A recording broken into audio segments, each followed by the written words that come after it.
What's going on YouTube? Top Baker today. Today I'm going to be giving you my rumors and very early predictions of a speculated Nexus 5. Now we did see the release of the Nexus 4 late in 2012, and that really brought Google's latest flagship device to the market.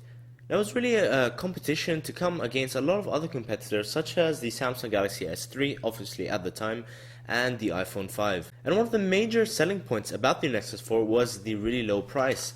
It was quite a high-end device with HD display and some really powerful specifications in the actual device for such a low price point of only $350, available unlocked on the Google Play Store. Now the only thing that was notable about the Nexus 4, which didn't have official support, was LTE support. But another problem with the Nexus 4 is that the actual production manufacturing, they were actually given, LG was actually given the contract for the manufacturing of the Nexus 4, and we did see that even at some point when I actually ordered a Nexus 4, not for myself but for a friend, it took 4 to 5 weeks to ship, which is an extremely long amount of time. Now we have seen similar things with Apple, but of course even then we saw that as soon as the Google Play Store had stock, it was gone within minutes, and it was very difficult just to try and get on the page with how the server crashed. So what do we expect in the Nexus 5? Now very early rumors do suggest that we'll see a 5-inch OLED display. This could go up to 5.2 according to some suggestive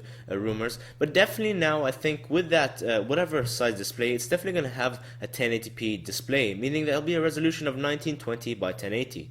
A lot of devices such as the Samsung Galaxy S4, which is just released, as well as the HTC Butterfly and the HTC One, do have pixel densities of 441. So I think that if there was a display like that, it's going to match that if it's around the 5-inch scene, or possibly slightly lower, possibly even higher. In terms of the processor, I think it's going to have the same one as the Samsung S4, which is the Qualcomm Snapdragon 800 processor. So that's one of the high-end Qualcomm processors. Definitely a quad core, depending of course on which area, but then of course the bus speed will be slightly higher. Otherwise they would include the octa-core processor.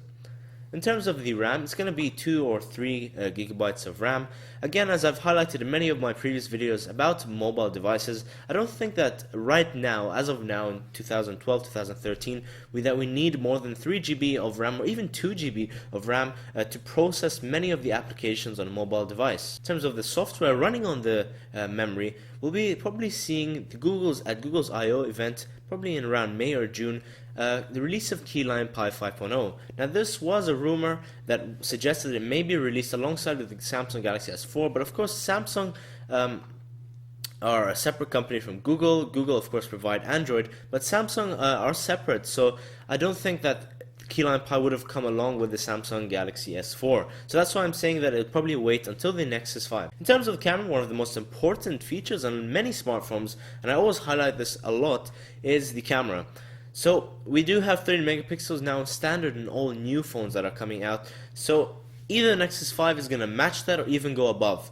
And we did see a rumor actually on the internet suggesting that Nikon, or Nikon as some people like to call it, would be actually supplying the optics for this new Nexus 5 camera. So that means that it could be a possibility of a 16 megapixel camera, and I mean I don't know how realistic this rumor could be, but even a 4K HD video. To be honest, I don't really think that rumor would come to reality. I think that they'll probably keep it at a 1080p video recording, possibly slightly more frames per second instead of a 30 frame standard frame per second. But anyway, that was Top the Tech, bringing you some very early predictions, rumors regarding a speculated Nexus 5. Now of course, if you guys have any interesting comments or anything you want to put, don't forget to comment down below, like down below, share down below, favorite down below, subscribe down below, obviously YouTube like down below, and I'll catch you later.